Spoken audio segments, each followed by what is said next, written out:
our friend Frank Kike to a few nice meals in Niagara Falls. Frank would drive, and we'd go to the finest places that had a guy standing outside of the restaurant with a menu.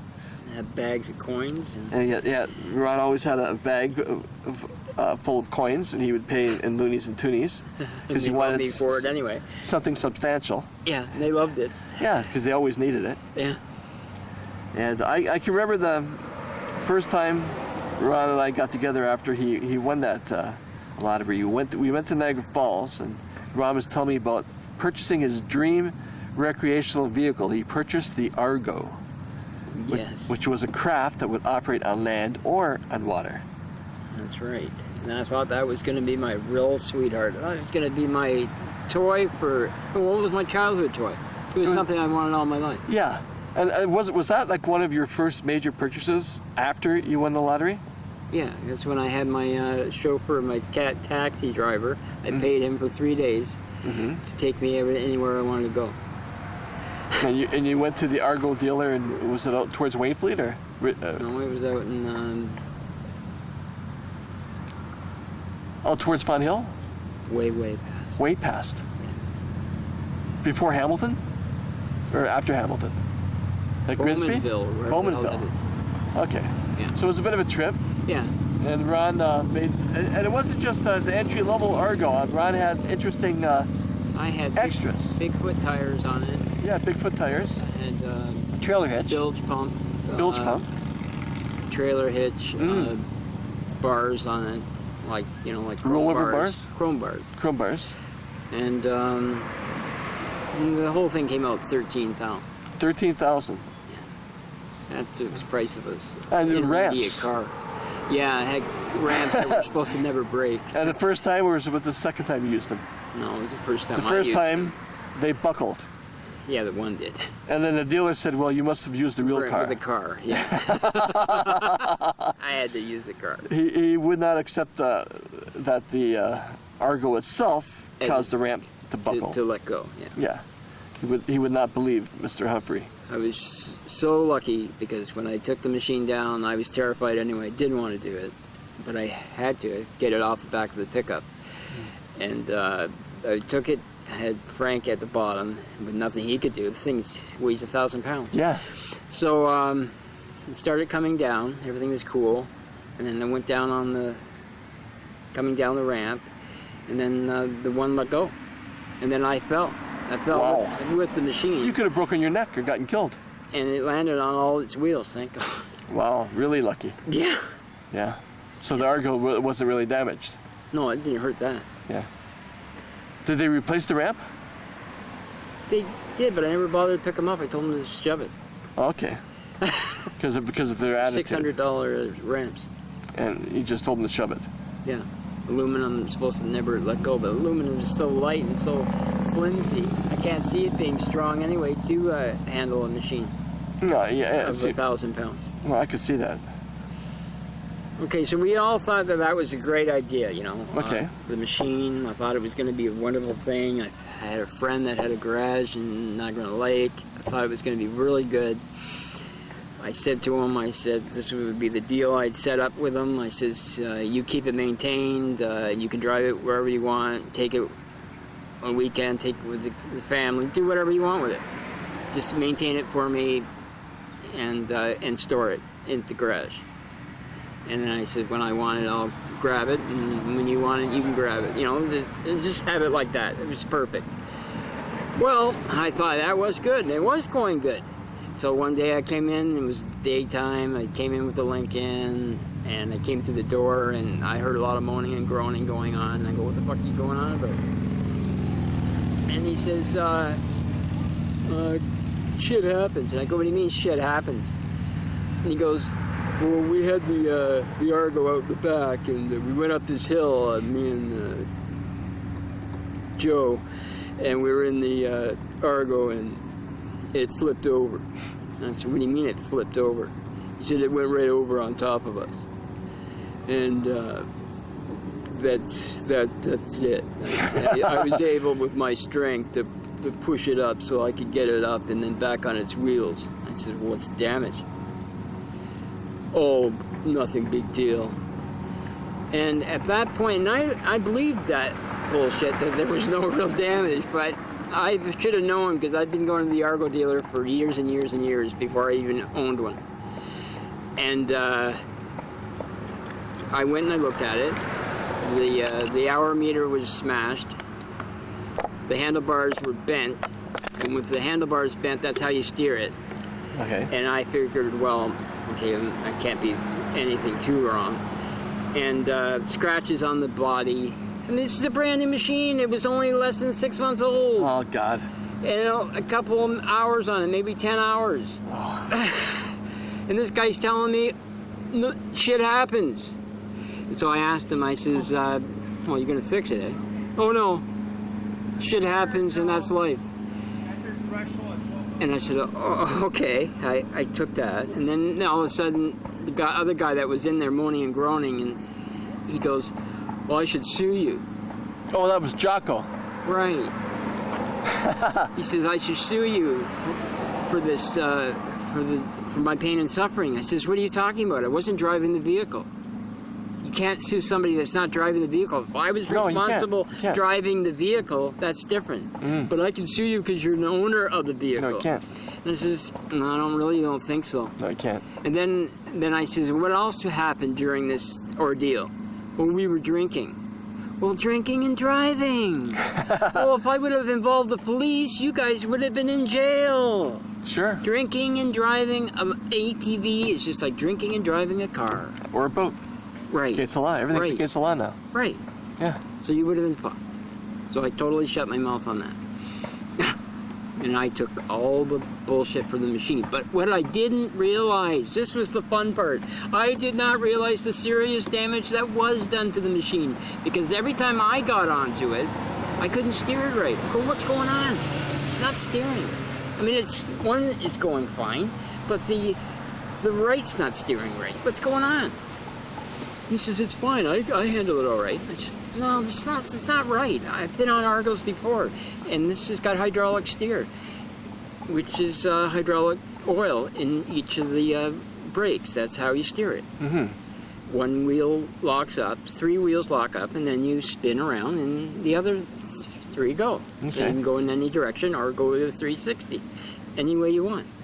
So anyway, I didn't find that out until I got really pissed off one day, and I says, well, you don't seem to be taking care of the machine. You seem, oh yeah, he broke the winch. That was another thing he broke. Oh, okay. He said he took it to his brother's house, they were doing something with it, and they used the winch, and it broke. They probably tried to pull something that was too heavy. Probably. Yeah. And so anyway, so that was broke. And I says, oh, come on. I says, and you're not going to fix that either. And he says, no. And I says, well, then I says, you really don't give a shit. He says, look, it's a piece of shit. That's what he told me. The machine's a piece of shit. I says, well, that's nice, because I said it's been my childhood dream all my fucking life. Oh, yeah. So I said, well, if it's a piece of shit, then I might as well just take a flatbed and pick her right up then, right? He says, fine, but you owe me $200. I said, what's that for? For the battery I put into it, and for some mechanical work that I did to it, that I had to pay for parts. I said, no problem. Here's your $200. I'll put it on the truck. I'll have it right out of your hair. So that was done. So I then phoned up somebody because I wanted to have it sold. I don't know why, but I just had to get that done. And it was a bike shop. They came, took the machine by trailer. Mm-hmm. In his diagnosis, when he did the repairs, and it was only $350 there was the damage, but that damage caused it not to steer. That's what the problem was. It was totally bent. It couldn't steer. Okay. It was his accident had damaged it. It needed to be taken to a professional shop and fixed. Not some automobile mechanic who didn't know anything about an Argo. Sure. Right. And he can fix cars, but he can't fix Argos. So did you end up getting it fixed? Yeah, it was all fixed, and whoever bought it had a real nice machine after that. Yeah, I remember when you sold it. It was like a consignment deal, right? It was sitting at $6,500 Yeah. I got, in which I really could have gotten 10 for it if I just done it on my own in time. But yeah, that was at the end of That was the end of the heyday. the end of the heyday. That was the decline of the empire. Yeah. So I guess I kept the machine for 2 years. 2 years. Yeah. Well, at least you could say that you had your childhood dream. A lot of people can't say that. You know? Yeah, but I was actually just happy to look at it and not even drive it. Oh yeah, I know. I just liked it sitting there. It looked so cool. And you did take it out in the water once, right? No. It was yellow and it had these big giant tires on it, and I thought it was cool. Oh, it was it was a fun thing to have. Yeah. So you didn't really go on any vacations or trips, right? I mean, you went I up took to her out visit. with Frank. You went to visit. I mean, you went to visit your sister. No. Not, No? no. Before I used to visit her Yeah. when I didn't have a lot of cash. I mean, I had cash, but I didn't have anything crazy. You didn't like take any actual trips or go on any actual like vacations that go away for a couple weeks after you won the lottery. Because there was no one to really go with. Yeah. So you basically. You were working and... Yeah. No. And I don't know. I should have been just locked up for a while and just let that money be left alone. Well, I think what happened too was that you were misled. Like you had people these creatures coming at you. It was just sickening. You know, and they were preying on you. I think the best thing to do is when you win a lot of money is you should just relax and say, well, now I would. It would be so much fun. I'd have a great time. Yeah. I want you to bring the camera when we go to the corporation because they give us a hassle now. If you don't bring a slip saying that you bought the ticket, this is the truth. If you don't bring a ticket, slip saying that you bought your ticket, they will give you shit and tell you that, give you song and dance and tell you that it'll take them longer to process the ticket. You have to bring the ticket. You have to bring the slip, the actual payment. The receipt. Yes. Nobody keeps those. That's what I mean. I would have so much fun with them. I would say, well, I'm sorry, I don't have it, but I do have the ticket. I do have it signed. Try to work with that. That's unbelievable. I mean, just because you have a slip, that's not going to keep people from coming out of the woodwork and saying that they went in on it with you. I mean, Yeah. If there's scammers out there, they'll still try. They'll do what they got to do, Yeah. especially if it's big money.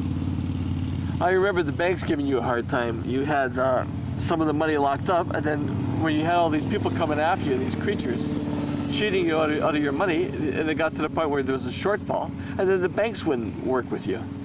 They charge a penalty Yeah. to break a GIC. Yeah, a couple of grand. Yeah.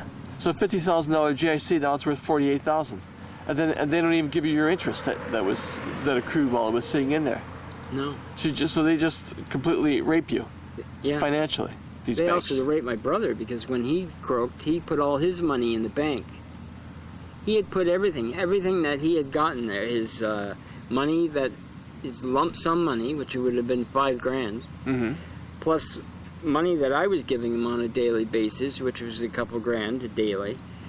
So it must have been probably 10, maybe 15 grand in there, and it was a substantial amount, they said. But that's all they would say. And then they didn't try to return it to you anyway, No. or they just. They just gave me a call. I said he was dead, and they were happy with that. Yeah, so the bank must have just absorbed that. Sure. Yeah, Isn't that amazing? that is amazing. If you had known what the amount was, it might have been worthwhile for you to shell out a couple grand and get a lawyer. You're damn right it would have been. And then if it's like 15,000, it would have been like a Yes. couple grand for the lawyer, 13 for you. Well, it wouldn't have mattered. It would have been worth it, sure. Even if it was half. Yeah. It would have been worth it. But if it was only a few $100, then it would have been a. I know the reason fiasco. why he did it, though. He did it because Mark was with him. He hated Mark's guts. And he felt that the money would have gone into Mark's pocket if he didn't take it to the bank. I know that. And when your brother died, you didn't notice any personal effects that might have been like a bank book or anything like that, eh? He's good at hiding shit. He was good at hiding stuff, so he Yeah, could have hidden it. And it could still be in that apartment. World was a world of hiding. It was like so it was like a world of secrecy. A deceit. It was a world of hiding. That's the way we grew up. So it could very well be that the bank book is hidden away inside a roofing tile or a ceiling. No, that's long gone. But still, it's just the fact that the bank didn't have enough balls to send a letter to me saying this is how much money